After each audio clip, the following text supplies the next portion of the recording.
Hi అండి, hello నమస్తే, welcome to అమ్మ చేతి అమృతం. ఈరోజు మనం ఇడ్లీ పిండితో దిబ్బ రొట్టె ఎలా వేసుకోవాలో తెలుసుకుందాం. చాలా సింపుల్గా అయిపోతుంది ఈ రొట్టె కాల్చడం.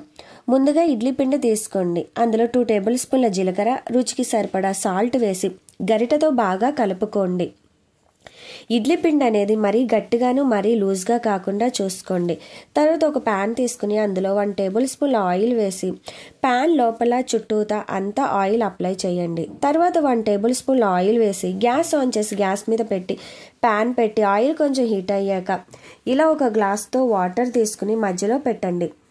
తర్వాత ఇడ్లీ పిండి తీసుకుని గరిటెతో దాని చుట్టూతో ఇడ్లీ పిండి వేయండి. ఇడ్లీ పిండి అనేది ఎక్కువగానే వేయండి.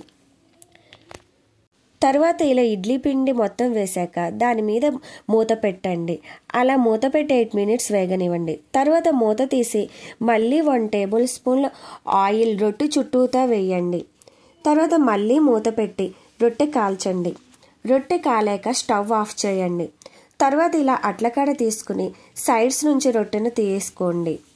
తర్వాత ఇలా ఒక ప్లేట్లోకి పెట్టుకుని చిన్న చిన్న పీసెస్ లాగా కట్ చేసుకుని మనం దిబ్బ రొట్టె పానకం టేస్ట్ అయితే బాగుంటుంది.